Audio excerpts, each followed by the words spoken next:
Good. Well, we'll start with Kalpana, which actually means, I've learned recently in Sanskrit, imagination. So Kalpana this evening is going to be embodied imagination, speaking about the theme that she has distributed to you all. Remind me of the topic again. Your title? Beyond the Scapegoat. And hopefully most of you have had a chance to read that. And Kalpana will be summarizing some of that and then adding to it in a discursive fashion. Let me just say that very briefly, Kalpana is Associate Professor of English here at BC. She specializes in contemporary theory, colonial and post-colonial theory, and Anglophone literatures. She's the author of Desiring Whiteness, a Lacanian analysis of race, and is editor of The Preoccupation of Post-Colonial Studies, and has a forthcoming book called Hume Animal, Tales of the Biopolitical. And some of the sections of her paper that was distributed to you all as an attachment actually draws from that forthcoming work. Several of her articles have appeared recently in Social Text, Psychoanalysis, Culture and Society, and Parallax. So over to you, Kalpana, Beyond the Scapegoat.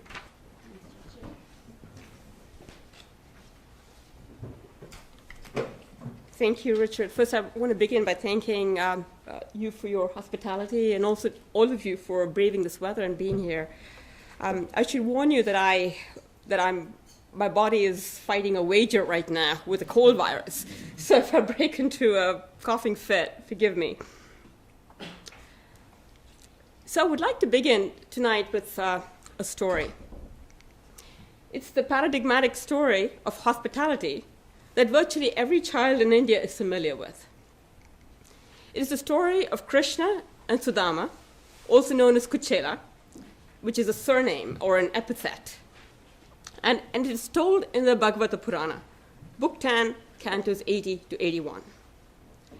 It's a surprisingly simple story, enigmatic in its lack of didacticism and moral allegorization. It goes like this. Sudama, or Kuchela, is learned, but he's an impoverished Brahmin.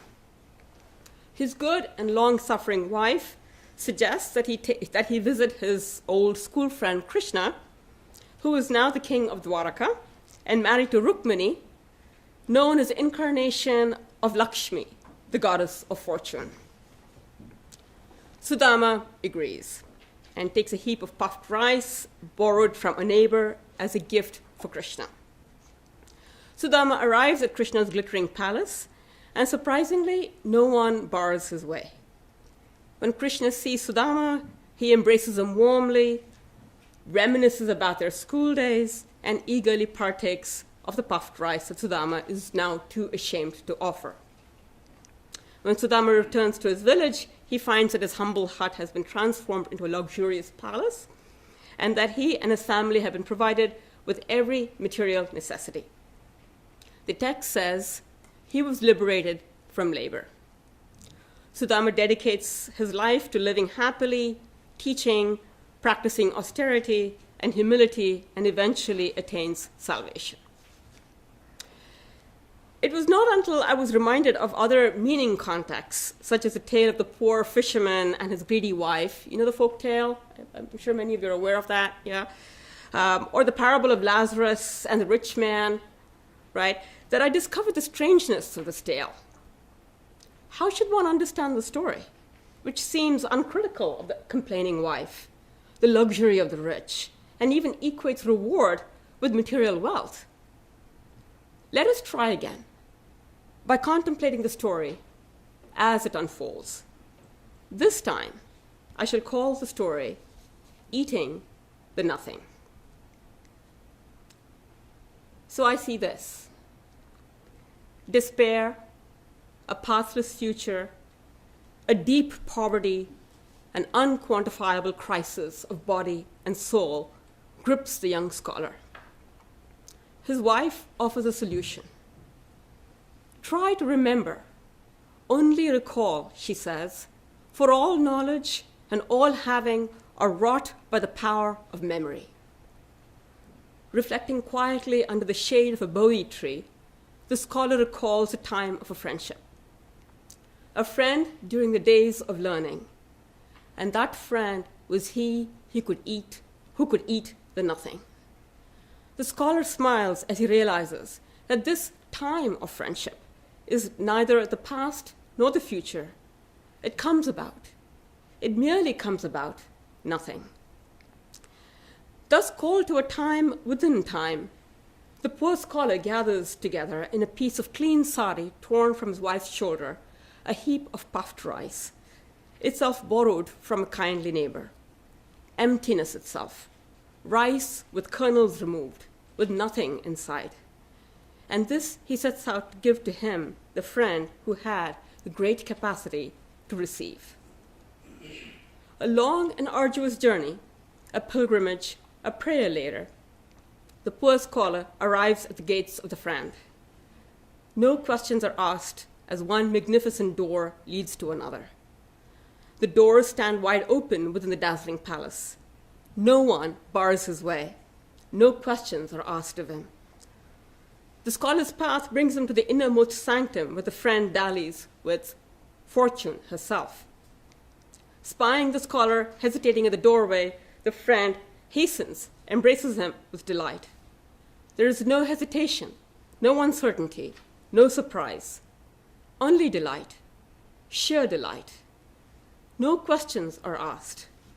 How are you? When did you come? Why did you come? How long has it been? But have you not changed? Etc.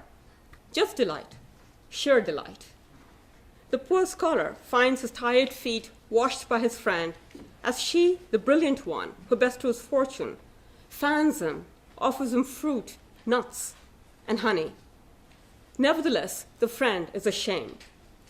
Vridata, avanmukha, literally avanmukha, a face without words. Avan is without words, mukha is a face. For he is bare, kuchela, that's his epithet, kuchela, he's bare, emaciated, unkempt.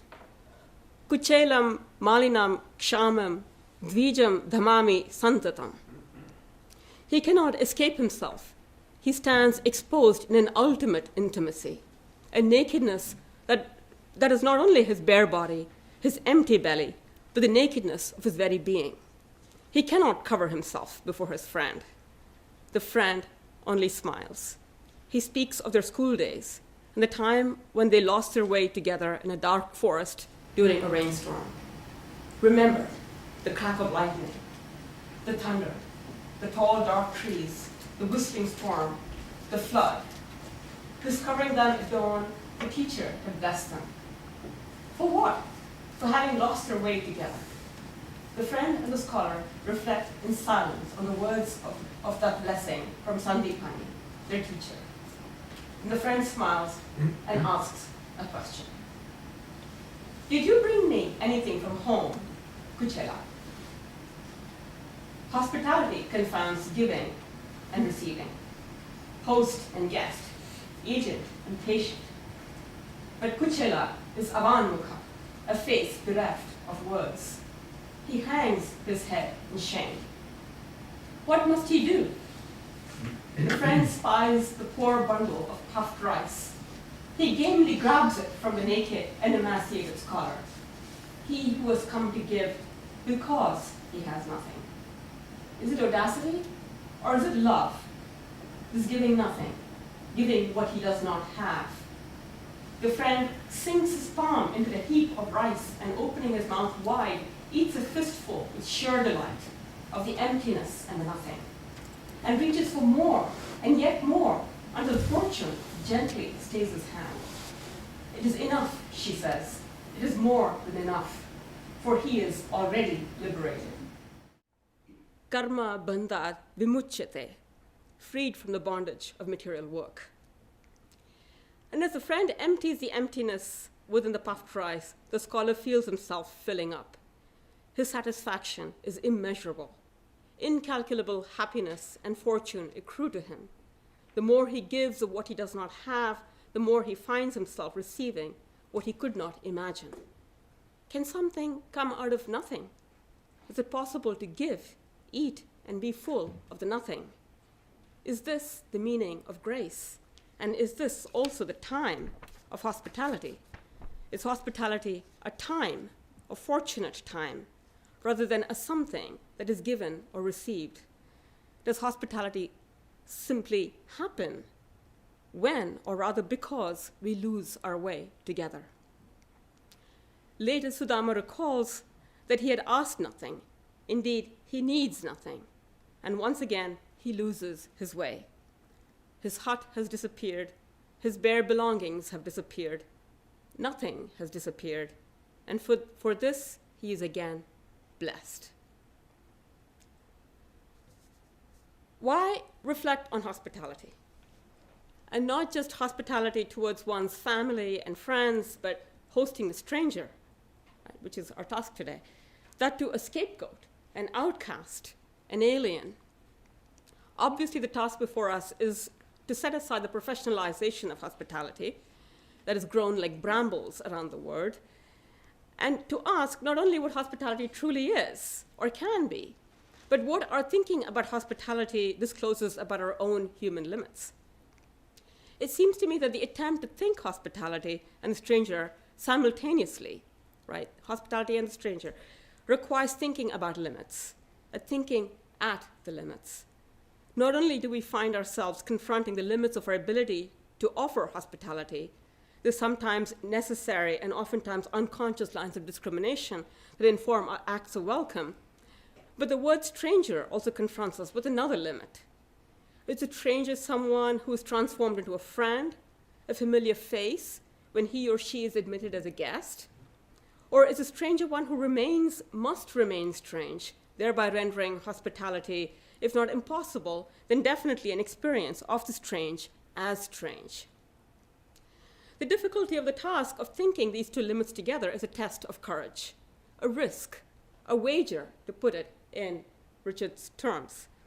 The wager, as Professor Carney has explained, insofar as it is a terrifying choice between hospitality and hostility, is finally a wager with ourselves. How far can we go in disarming ourselves? And how far can we go in bringing down our defenses? And must the other meet us halfway in order for us to do so? What demands do we make of the other to be less of another, to assimilate him or herself to our terms, to accept our codes, to abide by our rules, to return, to surrender, to forget the past, so that we may extend hospitality instead of hostility? To take up the wager with reference to the limit of the stranger, let us remind ourselves of the useful distinction that Derrida makes between the foreigner and the absolute other. The former, the xenos, Derrida suggests, and Richard has already brought this up, is a juridical identity. Local laws govern the treatment of this figure, and legally mandated duties, rights, and obligations determine the limits of the relation between host and guest. This is therefore a hospitality authorized by laws and subject to judgments and limits. And then there is an absolute hospitality, a hyperbolic law, right? And we should hear quotation marks around law, the law of hospitality, without limits, that simply says yes to whatever seeks shelter, needs shelter, and is marked by its transgression, and this kind of hospitality is marked by its transgression of the juridical laws of hospitality. This is a dangerous situation when compassion or justice trumps right or law. But to whom is such a just hospitality owed? Derrida never says. Instead, he maintains a rigorous non sequitur between the two figures of the stranger and the two forms of hospitality.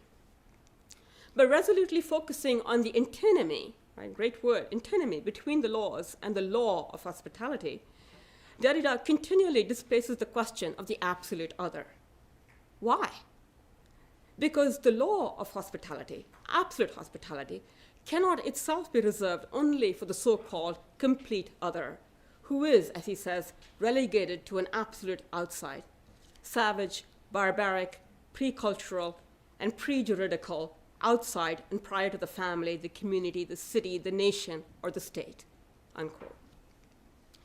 This non-limitation that threatens to overtake and contaminate properly regulated hospitality then would be the heart of the antinomy between legal laws and the hyperbolic law of hospitality. To put it a little differently, we could say that hyperbolic hospitality, like the absolute other, is a point of singularity within the law, a blind spot that enables and troubles the limits with which we arm ourselves. The wager then is to go beyond the wager between hospitality and hostility, to risk the surrender of all wagers regulated by law. Pursuing this wager beyond wages, what interests me at the present moment is not the scapegoat or the outcast, the sacrificial victim, the victim who binds the city and purifies it by carrying away the sins of the multitude. Rather, I'm compelled by the indeterminate figure of modern scientific power that Hannah Arendt, Michel Foucault, and I think Jim Bernauer will be talking about this pretty soon, Georgia Agamben, pinpoint as a life that cannot be subject to of law. The faceless figure whose life has no value, ritual, juridical, or moral. And it is such that it may be killed, but its death, its killing, would have no meaning, political, religious, or social. In other words, it is a life deemed so worthless that it is not even subject to the wager. In producing this figure, this life that is little more than a number or a statistic, modern law does not prescribe rules and limits of hospitality, neither does it enjoin hostility per se. It neither permits nor forbids. This sovereign negligence, as the above thinkers have taught us to see, is increasingly the visible heart of modern power and its force. Some of you here may be familiar with the model of law's force or sovereign right as the ability to declare a state of exception. It is drawn from a long tradition of political theory that takes the nature of sovereignty and political authority as its subject and finds its greatest expression, as Georgia Agamben has shown, in the debate between Walter Benjamin and Carl Schmitt.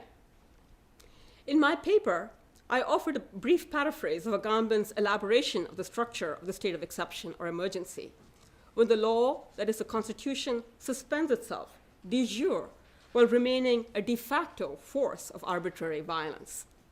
So here, just very quickly, consider Auschwitz, Hurricane Katrina, Guantanamo, right, Somalia, etc. Now, the most difficult aspect of Agamben's thought, its radical antinomian core, is this proposition that the situation where the Constitution is suspended, where the situation where the Constitution is suspended offers an opportunity, when the law can be rendered ineffective both de jure and de facto. This antinomianism is the dense core of his work insofar as it contains the thought, his thought of what messianic time signifies, the messianic community, the structure of language, and a host of other related themes. My project attempts to develop a small but I think important aspect of his thought, the relation between law and language and the role of silence and the politics, ethics of uncoupling the two. How do you uncouple law and language? That's the question. For those of you who've had the chance to peruse my pre-circulated paper, you may recall that I focus on silence as a singular possibility within language that is beyond the law, or more precisely renders the law ineffective, inoperative.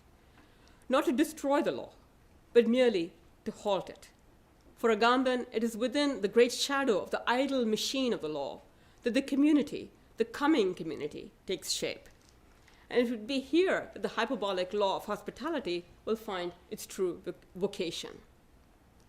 Hospitality then begins with the closed door of the law.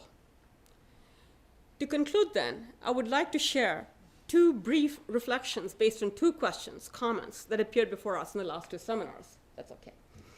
If you recall, both had to do with the limits of hospitality. So the first remark. Last time, I think it was the last seminar, someone raised the dilemma within the context of interreligious dialogue. right? We're talking about the Eucharistic blessing, etc. Namely about the uniqueness of one's experience of Jesus, which already limits hospitality. This means that it is important that our desire to host the stranger, this person went on to elaborate, and I thought it was a brilliant remark, that our desire to host a stranger not be at the expense of our own friends and community. In other words, hospitality cannot entail estrangement.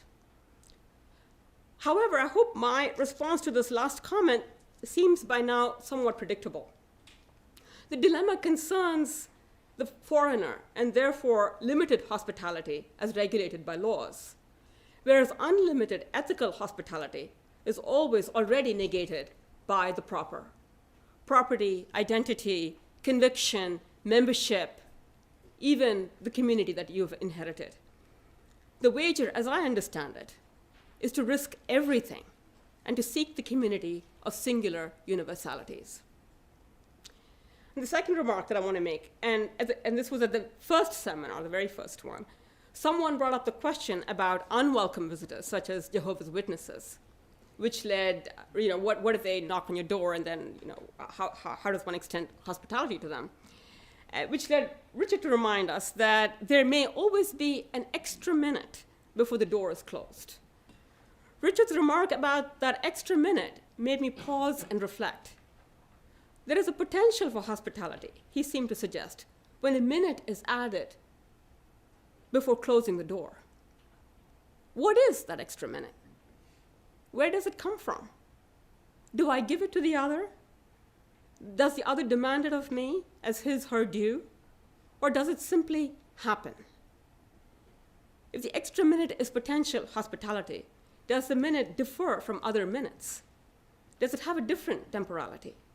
Is the time of the minute then one that stretches the seconds, a time within a time, a temporality that is in a supplementary relation to clock time in which we give and receive? It happens, because it does happen with some people, that they open the door to Jehovah's Witnesses, and hospitality happens.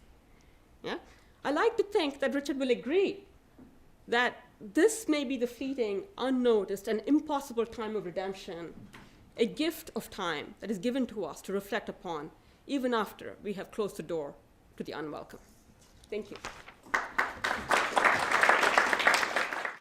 So on to James Bernard, our next speaker panelist this evening. Jim is a colleague of mine, a professor of philosophy in the philosophy department here in Boston College. He has higher degrees in both philosophy and theology, and his books, authored or edited, include Michel Foucault's Force of Flight, Towards an Ethics of Thought, Michel Foucault and Theology, The Politics of Religious Experience, The Final Foucault, and Amor Mundi, Explorations in the Faith and Thought of Hannah Arendt. Jim.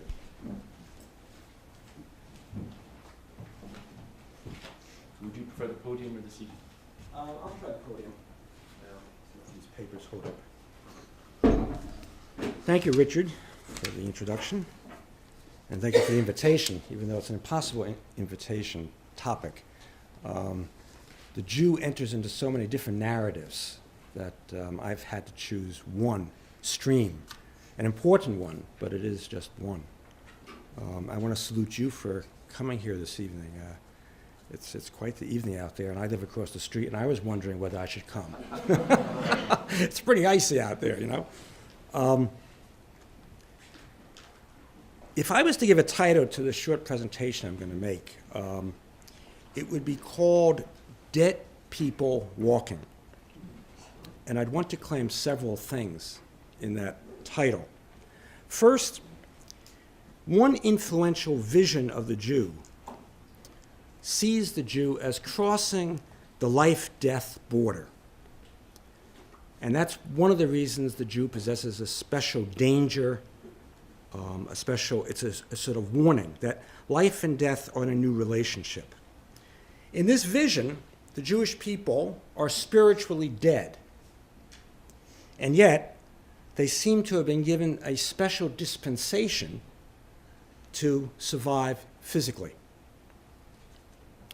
Secondly, this image of the Jew emerges from the interpenetration of the religious culture and the secular culture. It's a theological, cultural artifact. This would certainly be following Foucault's insight, as among others, that you can't draw an absolute border between modern secular experience and pre-modern religious experience. And that's the dilemma in the challenge to our thinking, if we've been accustomed to separate those out.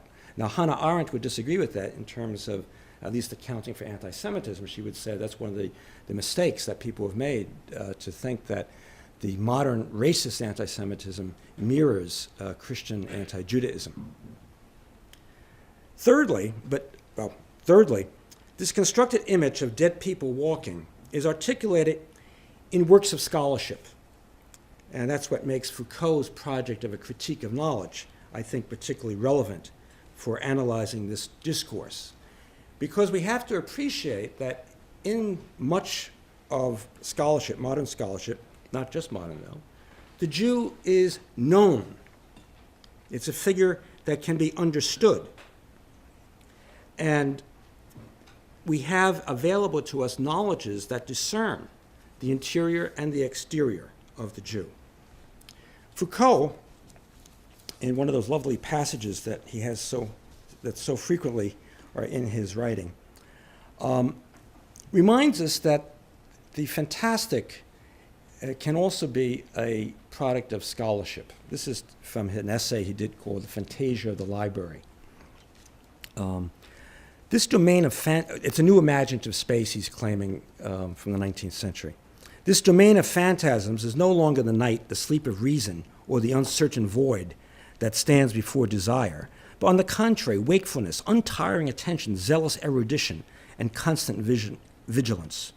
Henceforth, the visionary experience arises from the black and white surface of printed signs, from the closed and dusty volume that opens with a flight of forgotten words. Fantasies are carefully deployed in the hushed library, with its columns of books, with its titles aligned on shelves to form a tight enclosure, but within confines that also liberate impossible worlds. The imaginary now resides between the book and the lamp. The fantastic is no longer a property of the heart, nor is it found among the incongruities of nature. It evolves from the accuracy of knowledge, and its treasures lie dormant in documents. Dreams are no longer summoned with closed eyes, but in reading, and a true image is now a product of learning. The imaginary is not formed in opposition to reality, as its denial or compensation. It grows among signs from book to book, in the interstice of repetitions and commentaries. It is born and takes shape in the interval between books. It is a phenomenon of the library. Now, in the essay I gave out to you, which is from 1977, it was the introduction to a series it was called The Life of Infamous Men. And Foucault did not live to finish that project. In fact, there were just a few fragments of it, one of which is the case that you may know, the case of Erkelin Barbin, the hermaphrodite, who suddenly finds herself judged more a male, and a decree of gender status is given in the 1860s. This takes place. And so Erkelin discovers through the courts and through science of the day that she is really a man. So Monsieur Abel becomes this new identity. What fascinates Foucault about that is the incredible power that's exhibited in that transformation. But it's not experienced as power. It's experienced as the person coming to know him or herself truly. And this is the sort of power that I'm sure most of you realize was Foucault's particular interest. Dead people walking is actually, the phrase is indebted to Hannah Arendt rather than Foucault. She speaks several times in The Origins of Totalitarianism of living corpses. What could that possibly mean? Living corpses. She speaks of it, of course, in the context of the death camps, where the murder of the moral person, in her analysis, and the murder of individuality took place and produced a phenomenon of living corpses. To my knowledge, this phrase, this concept does not come later into her work in any serious way, and I think one of the reasons perhaps it did not is because she did put it in a context of a religious dimension. And in the course of the 1950s, she became rather suspicious of how religion was entering into political discourse in this country. And she shied away from interpretations such as this, where in the Origins, speaking of this living corpses, she describes it as connected to a religious vision of experience.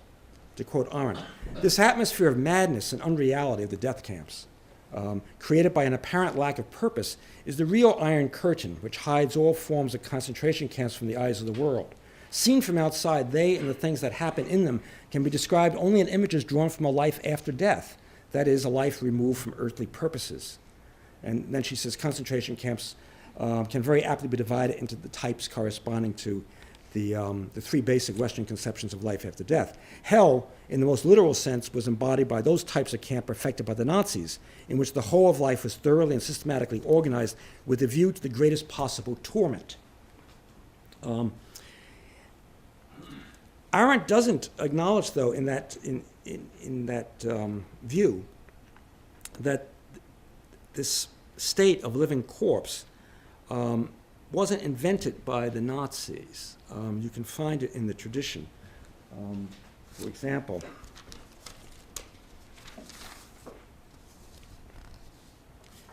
this is from Peter the Venerable.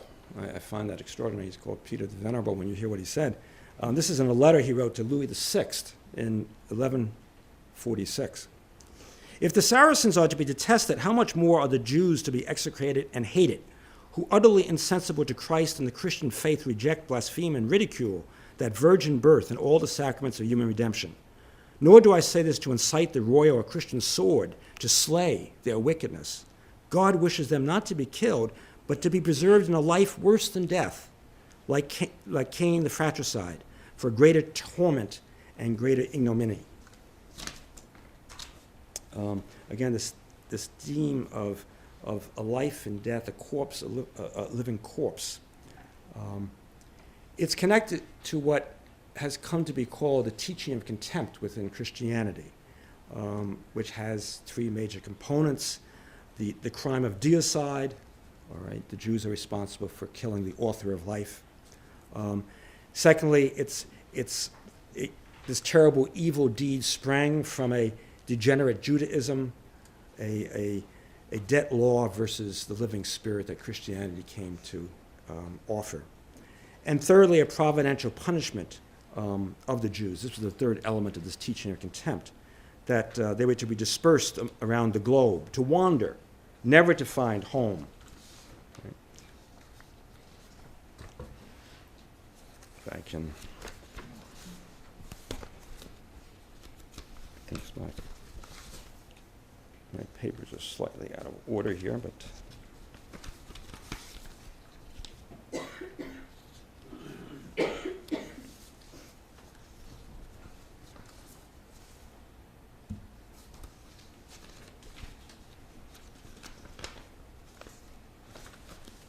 Well, I was going to read several passages which witnessed to this phenomenon of punishment in wandering, not to find a home.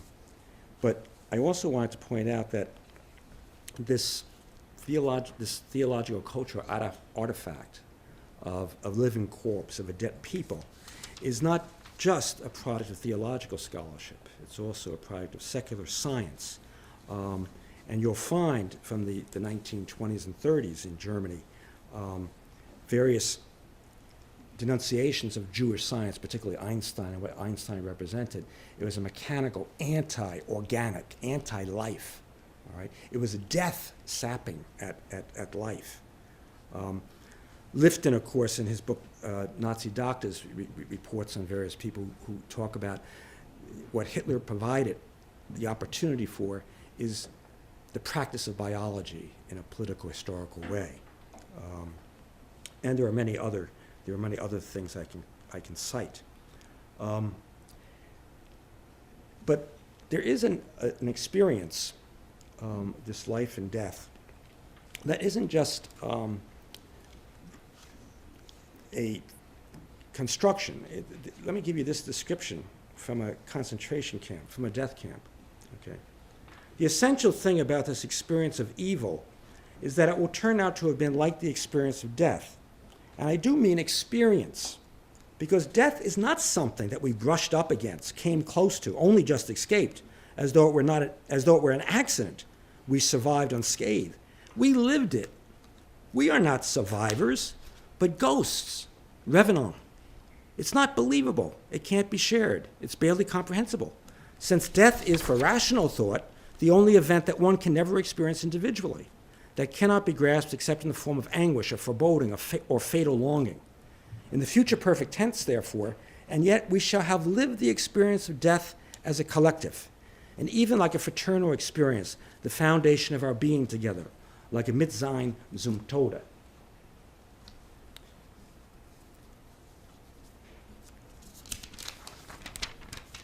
Troubling description.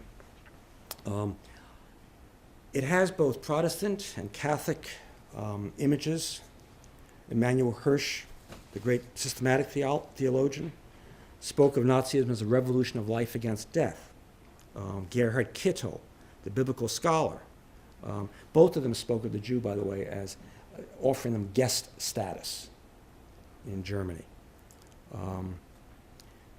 But here in his, Kittel, after the war, actually, he was one of the few in the academic world who was actually wound up in prison for what he said and what he wrote. But in his defense at the denazification process, he says, could it not be, speaking of himself in the third person, could it not be believed that Kittel's position toward the Jewish question was imposed upon him by God? The final question is whether in the Christian cultural world it counts as a crime, which must be prevented through legal punishment, that one represents a position on the Jewish question based upon the instructions of Jesus and his apostles. There is a whole project, of course, the Aryan Jesus, that has been given more recent attention by Suzanne Heschel in her new book that just came out. But you could find also in Catholic thinking similar passages. But here's Barth, Karl Barth, who's an anti-Nazi, all right, living in Switzerland, a resistor. This is his reflection. Who is this Judas, the man who will maintain his freedom in face of Jesus for the sake of something better, the man for whom Jesus is for sale? Obviously, he does not bear this name for nothing. Within the apostolic group, he obviously represents the Jews. He merely does that which Israel has always done in relation to Yahweh. He merely does that which has always made Yahweh's rejection of his chosen people inevitable. Israel always tried to buy off Yahweh with 30 pieces of silver. These 30 pieces of silver are not a surprise. Judas and all Israel, Judas and with him the Jews as such. All right? They rejected God. They sold their birthright for a mess of pottage. They did not do so with closed but with open eyes. They can now live and die in their Judaism. Their Yahweh religion without Yahweh. They can make the best of it. They can call it gain and enjoy it as such. That they are the people of God and yet do not have to believe in God or obey him. Again, very troubling. How we do? Okay. Maybe the last point I'll make in this sorry tale, and it is a terribly sorry tale, is that the Jew is experienced also as an intimate enemy, all right? A bringer of life and death to the psyche. I won't go into Freud's interpretation. There are far better people here in terms of their knowledge of Freud than I am. But maybe I can say something about Foucault. As you know, in his analysis of the sexual field, he sees life and sexuality as central to the way power operates through the category of life, because sexuality gives power access to both the individual bodies and the social body through similar technologies and structures of thought. And in that depiction of the sexual field, there are privileged the body, the woman, the child, and the pervert. Now, what's interesting for me is if you look, it's one of the ways you can examine Nazi discourse about the Jew.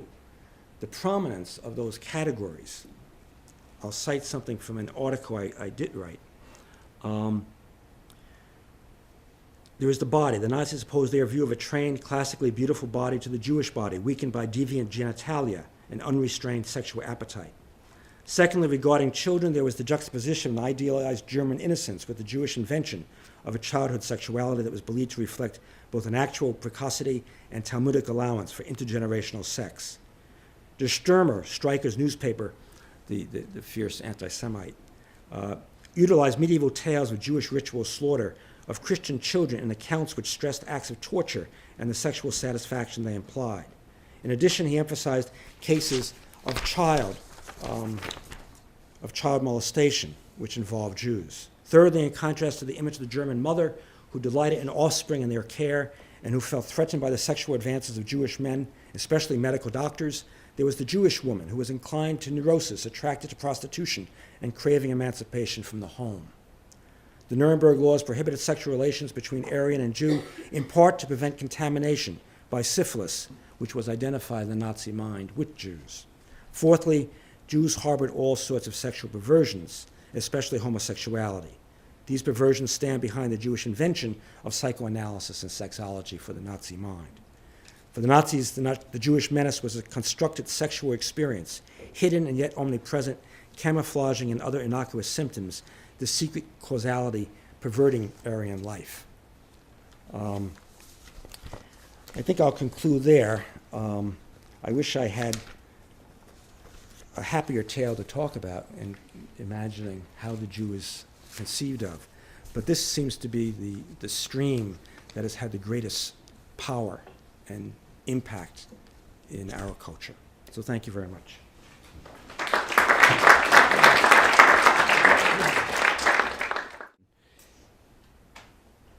I think that was a very scathing and uncompromising expose of the Western European hostility towards the Jew. And yet, you did mention the fact that in one of these Nazi condemnations, they talk about the Jew as guests, obviously in a very derogatory, negative sense. Something one might find, for example, even today in contemporary German parlance, when some talk about the foreigner as the Gastarbeiter, they're there on sufferance. But obviously in the Jewish case, most of them are Muslim nowadays, most of the Gastarbeiter, but in the 30s and 40s it would have been the Jew as guest. And I suppose this is something we might discuss as a question and answer with Jim afterwards, is how this hostility that he has so well rehearsed and described can, if at all, be turned into hospitality. Let me move on to Susan Michalczyk, who's our third participant this evening. Susan is the Assistant Director of the Honours Programme here at Boston College, and her publications revolve mainly around memoir and autobiography, concentrating on the connection between an author's life experience and the written text. And a good example of this is actually to be found in the recent Rouault book. Her article is entitled The Aesthetics of Shock, Baudelaire, Benjamin and Rouault. And in her teaching, she has come back again and again to the theme of the outcast, the other, and the scapegoat.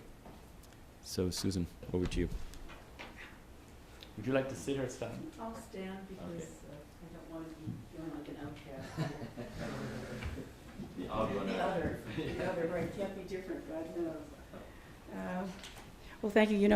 Listening to both of your presentations, I kept rewriting mine. And then your comment about my husband's the burn thing. So I just wanted to a couple of ideas that have come to me from that, with regard to your thoughts about the self, the other, the other points that were made. So I'm going to rework it a bit. But one thing that I wanted to begin with this notion of scapegoat, other, outsider, outcast, and hospitality or hostility, is certainly the notion of working with, when we began these burn stories and studying these things.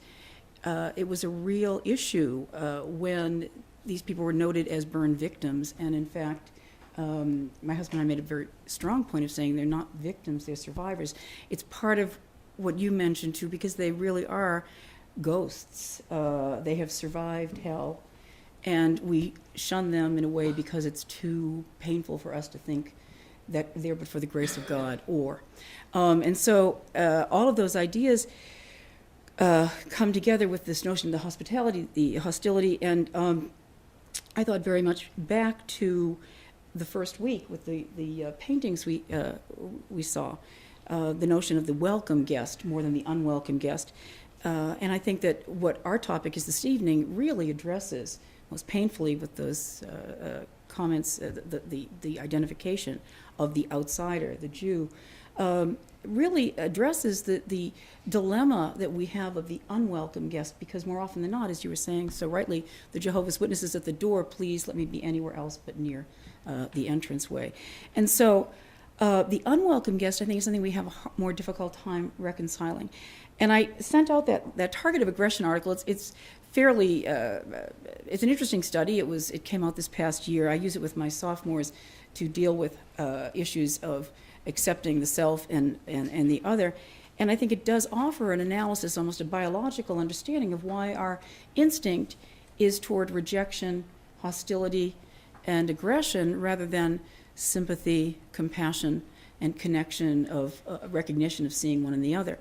And so I wanted to build on more or less the target of aggression article, which provides some analysis of the psychological and sociological factors that demonstrate this inherent lack of mutuality and reciprocity of understanding that often exists between host and guest. And then I also thought I would come from a more literary and artistic framework, citing some references from Dante's Commedia, Shelley's Frankenstein, and also the works of the Georges Rouault, which we're very fortunate to have had on display in the McMullen's most recent exhibition on Mystic Mask. And in those first paintings, as I was saying, we saw examples of the appropriate welcoming of the guest, the other, the stranger, the fundamental premise that rests upon a movement towards acceptance and acknowledgement of connection and an honest willingness to be in relationship. And yet, as history, literature, and this evening's presentations remind us, the stranger is never truly welcome, often viewed with suspicion, ambivalence, uncertainty, these underlying resentments, which at times can contaminate the most sincere, welcoming gesture of openness. And as a result, the possibility of rekindling old or new relationships is often lost, as understanding of the other becomes more an understanding of the other as potentially hostile, potentially damaging, potentially forcing me to acknowledge I too am vulnerable and could be in this situation. And therefore, as these rise to the front, we begin to disassociate from the self in a way that perverts the transcendent encounter, which I think is fundamental to recognize the self in the other. Nor can there be any recognition of the sacred or the divine in this meeting because, and Dante is wonderfully good at reminding us of this, that which is most human is discarded and devalued.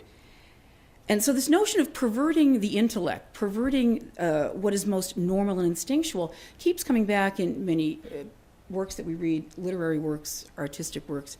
And then in this target of aggression essay that Barash speaks of, he basically says, well, there's a fundamental reason. Biologically, we are hardwired to react in a way that puts the walls there and forces this disconnection, dissociation, dis as in the city of dis of Dante, this distancing ourselves from our other fellow human beings. And so as we turn away from this sacred quality of our humanity, which is the intellect, and instead succumb to purely irrational instincts, this is then the central theme of the Commedia.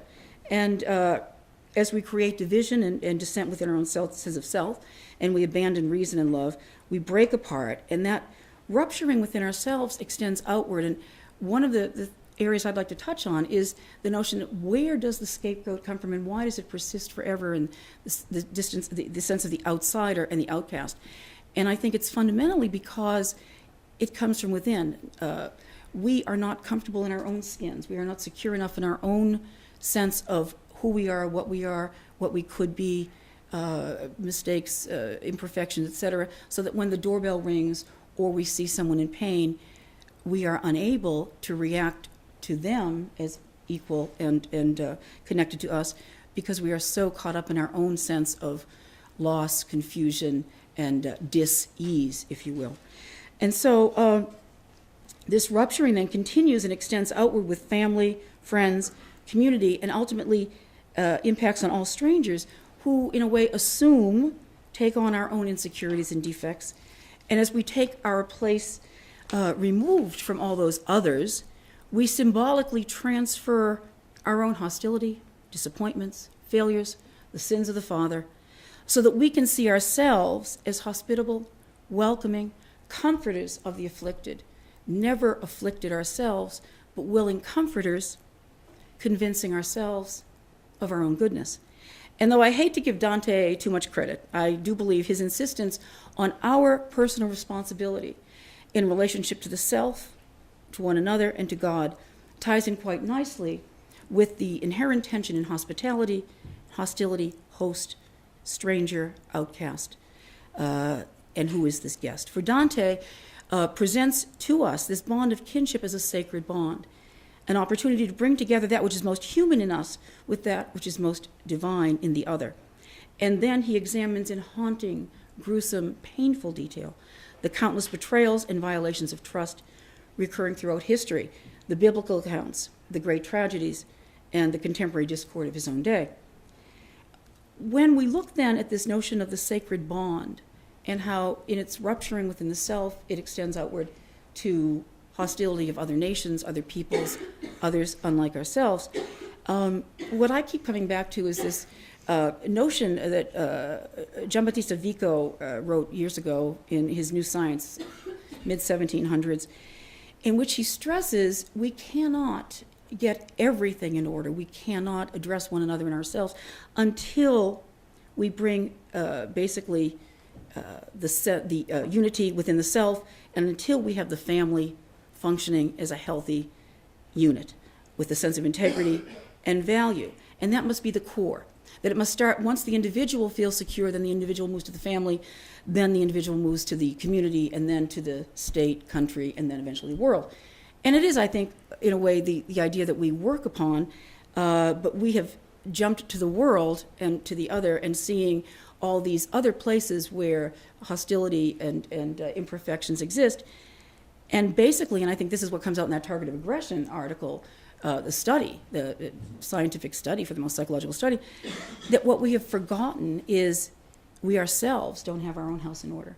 And therefore, we're trying to fix this incredibly complicated issue between Christian and Jew, between dissenting groups in Ireland back in the day, and yet we don't look at our own problems at home. And so it's hard to correct these larger problems without first addressing the inner turmoil. And so basically, the bond of kinship then is an acknowledgement of self-worth, and without that acknowledgement, civilization cannot advance. Getting one's house in order is the first step to having the capacity to move forward to extended family, to open the door to the guest, the stranger, and the other. And yet, perhaps due to our own hubris or basic human inadequacies, we tend to look outward and assess the big picture. And so in the text that I wanted to reference this evening, basically Dante and Shelley with a nod to the target of aggression and the Rouault message, the basic concept in his artwork, the positioning of the scapegoat and the hostility toward the other begin at home with the complicated relationship of betrayals and rejection of kin and benefactors. In Dante's Commedia and Shelley's Frankenstein, the host, the person of privilege and authority, must make a choice about the other, the outsider, the stranger. As evidenced in the target of aggression study by Barash, our instinct may pull us in the direction of self-preservation, and personal comfort. And yet, as human beings, we can be much more than simply creatures of instinct. And yet, how do we choose justly? How do we choose with compassion and respect? That is the eternal struggle. And if we cannot even feel comfortable in our own skin, consider some of the souls in the Inferno, or family members of Victor Frankenstein, or some of the haunting portraits of prostitutes and clowns by Georges Rouault. If we struggle then with our own discomfort, how easily can we overcome those instinctual fears and suspicions? And so in each text, in each portrait, the host must decide to honor the other and to welcome in good faith the other as self, in mutual respect, so as to move toward an experience of the transcendent and wholeness. Consider the souls who rejoice one with another in the Paradiso, whose joys increase as each new soul enters the heavens, never feeling diminished, never feeling threatened, but feeling more and more joy and a sense of equality and fellowship. Or the host could decide to reject a central part of our own humanity by denying any connection with the other, thereby dishonoring the self and the other, and perpetuating further discord and devaluing of the life experience. So when the host chooses to engage in this benevolent and trustful manner, with recognition of similarity, not difference, and enters into a reciprocal understanding and compassion, the outcome mirrors those lovely paintings from the very first introduction, Richard, when you first gave us the Annunciation, all those moments when we do encounter the other and accept the invitation. And yet when the host chooses to maintain distance and division through a lack of compassion or a perversion of self-importance, self-righteousness, the outcome fosters more intense hypocrisy and disconnection, and we see that in our world today.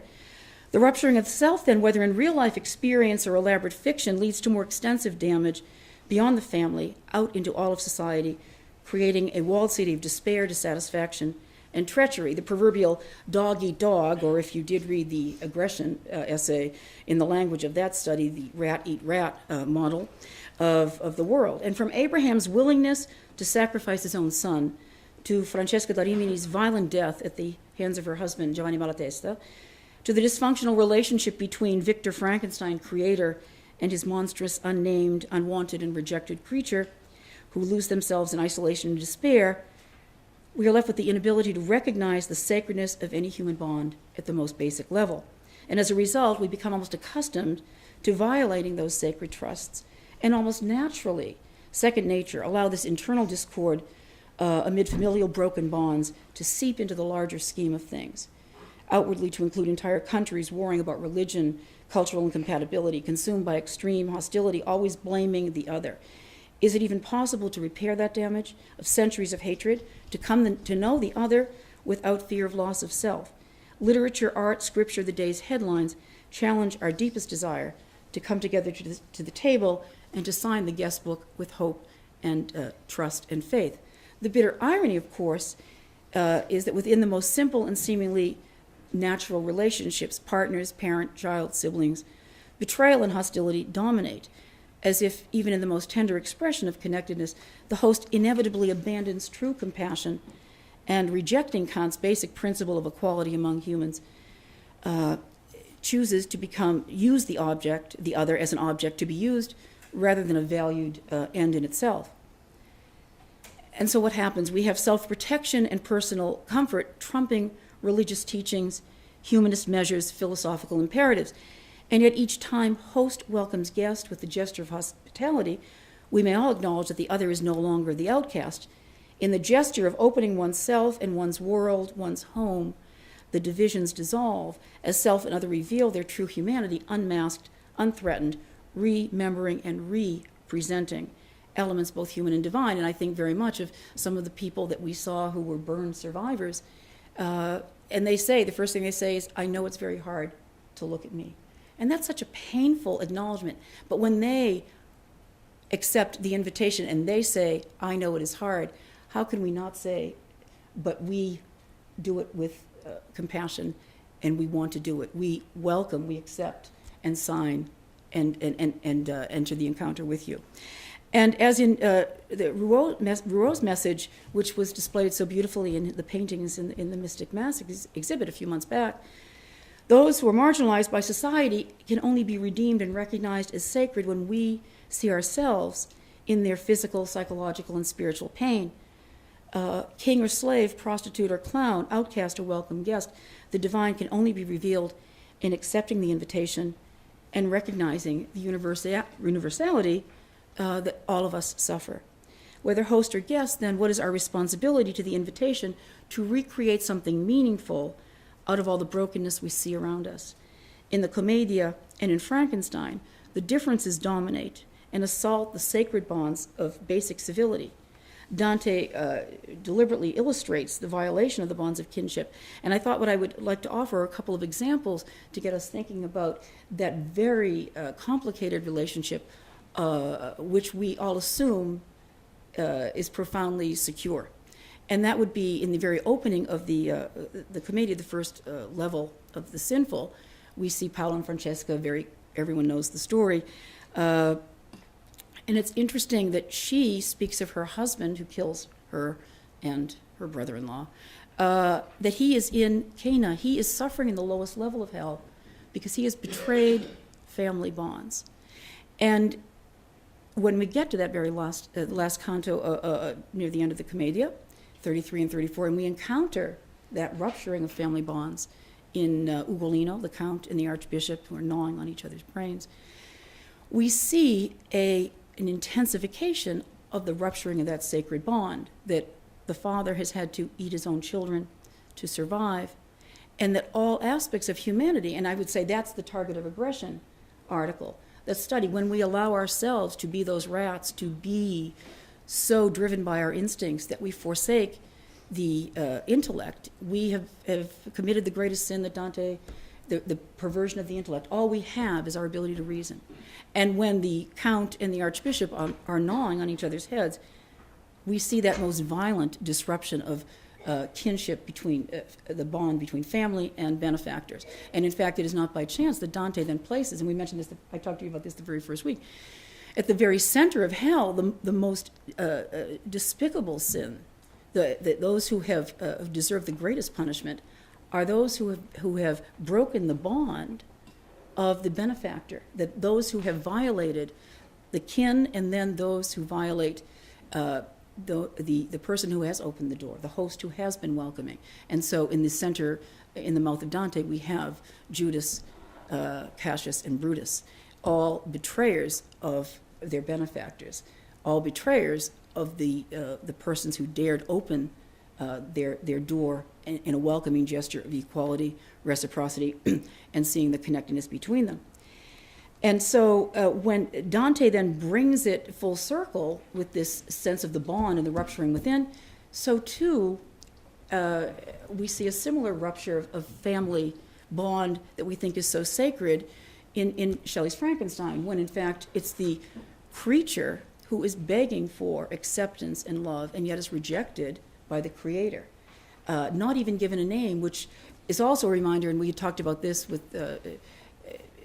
in discussing the Byrne exhibit, when we can't even name someone, when we remove that of the identity, it is such a violation of trust and of our own humanity, and we do it with assurance because we feel secure that this will never happen to us. And we all know it's false security, but we feel it anyway. And the target of aggression article basically says it's because we are hardwired towards self-preservation. Our instinct says, protect the self. And the other notion then that comes up throughout all the texts through the last week and the week before and other references is the very first notion of scapegoating, Abraham and Isaac. And so when the father is willing to sacrifice the son, and we know, yes, it happens again with Christ, but when the father can be that willing to follow and break the most sacred bond without saying, why would you ask me to kill? The willingness of the father to kill the son maybe leads us in a way that causes tension and concern. I'm not quite sure, but there's something very disconcerting that we see that almost as a model of fidelity, but if we were the child being forsaken and tossed aside and rejected, brutalized, or betrayed, we would feel differently about the treachery. And I think that's our challenge, to be able to recognize why we need scapegoats, why we are determined to preserve walls and preserve the other as less than we are. Why do we at times feel we are above judgment? Why do we feel we do not have to be accountable? And in the text, Dante's text, and in Frankenstein, Shelley's Frankenstein as well, we see this insistence on the importance of being held accountable, but in reality, it doesn't happen. We see time and time again repeated the devaluing of the other, where each human being, each creature, each soul loses much of its humanity. And quite simply, for Dante, this negating the obligatory and most natural bond of kinship, guest, benefactor, offends all sensibilities and destroys, for all intents and purposes, all love in life.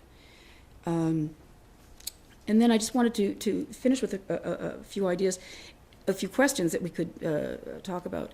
Dante gives us hope by ending the Paradiso with a sense of unity, wholeness, coming to terms that the self and the other miraculously come together and we are one. It is that perfected union. Shelley's study of human nature, in Frankenstein, we remain lost souls, alienated by our own self-love and self-hatred, unable to accept or offer the invitations to share life's challenges together as equals. And though there are great differences, what I come back to is Rouault, who ends his message, all of the paintings he paints, the message he comes back to consistently is, we are all suffering.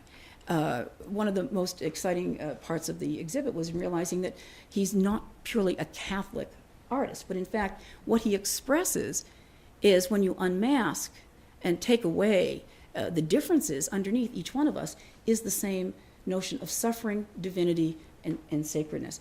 And I think that's a beautiful expression of what would happen if we ever get to the Paradiso. The question for us is it possible to shift the dynamic, to move away from what the rats are telling us about our own instinctual needs in order to reestablish the bonds between self and the other, between partners, parent, child, host, and guest, so as to eliminate hostility, dispel aggression, and assume that notion of Rouault, to see others as ourselves, and to get past the differences once we've been stripped down to the very essence of things, to assess the true value of our own existence and feel confident that we can be responsible together as equal partners. Thank you.